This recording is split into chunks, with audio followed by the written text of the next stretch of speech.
I'm going to start my debate in 3, 2, 1. Good morning, ladies and gentlemen. So, today, in this morning, I'm going to bring the motion this House would prioritize preserving cultural traditions even at the cost of slowing social progress. So, I want you to imagine attempting to build a towering skyscraper on top of foundation of sand. It does not matter how rapidly you build it or how modern the technology is. Without a deep, solidified base, the entire structure will inevitably fall under its own weight. Society is no different. A culture that severes its roots in the name of progress does not simply fly, it just simply fails. So, for the proposition to win this debate, we do not need to prove that social progress is inherently evil or bad. We simply need to prove one thing. It's just a metric that irreversible destruction of a community's cultural identity and the social fabric is a far greater harm than merely delaying timeline of social progress. If we prove to you that keeping this uh, anchor, the proposition wins. So, to make sure we are in the same page, we need to define the motion. When we say we prioritize preserving cultural traditions, we mean actively protecting the shared rituals, communal values, and practices that give a society its distinct identity, meaning, and cohesion. Slowing social progress means we are willing to accept a delayed timeline for modern social restructuring and radical individualism. We are not stopping the time, we are choosing when to hit the brakes on rapid modernization when it threatens to destroy the anchors of a community.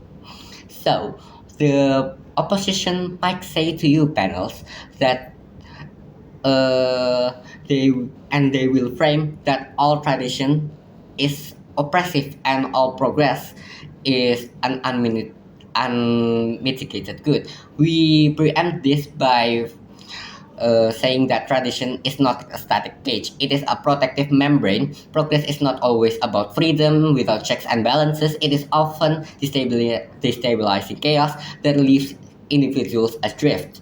So, panels, let's go into the argument. The first one is the glue and the social community. We deny the opposition's underlying premise that rapid social progress automatically yields a happier, much more connected, and thriving society. But in reality, without any root, hyperspeed progress strips away the communal safety net of tradition, directly causing modern alienation, existential dread, and polarization. By prioritizing tradition, we flip the script. Tradition acts as the drug to modern loneliness. It provides the cure by predictable rituals, the shared moral frameworks, and the deep sense of belonging that human beings biologically and psychologically need to function. Even if maintaining these traditions creates some social friction and means we have to wait for certain milestones to be reached, this delay is really necessary for the speed bump. This mitigation ensures that when society does evolve, it adapts organically, sustainably, and stable rather than fracturing under the violent force of modernization. So, on to my second argument protection from monoculture of modernity. We deny the opposition's assumption that the goal of rapid social progress is a homogenized and globalized hyper individualistic monoculture. This means that it is actually a utopia.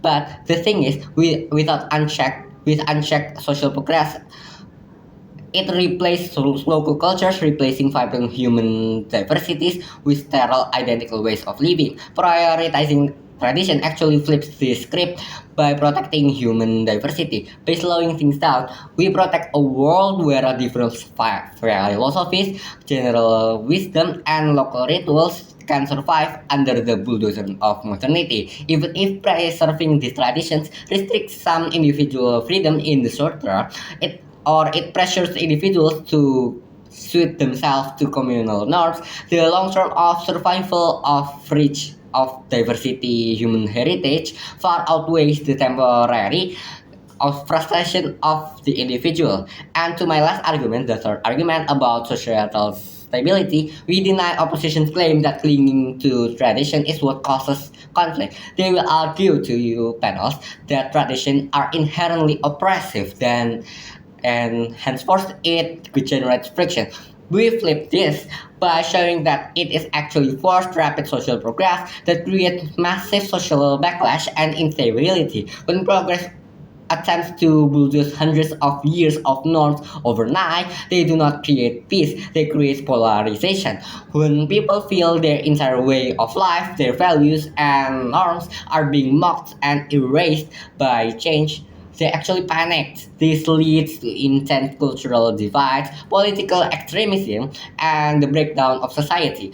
Prioritizing tradition acts as the shock absorber. It allows society to remain cohesive and glued together, ensuring that when changes do actually happen, they happen organically, stability, and sustainably, rather than being forced down their throats until they choke.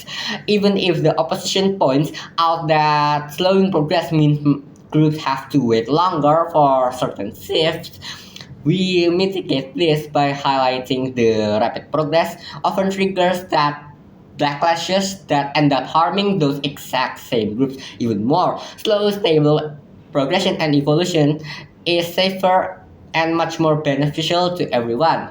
So, the honest trade-off that to be a good debater is to be actually honest about the cost of my own world. We believe that our side is not perfect, but and it demands the sacrifice of immediate desires for the long term.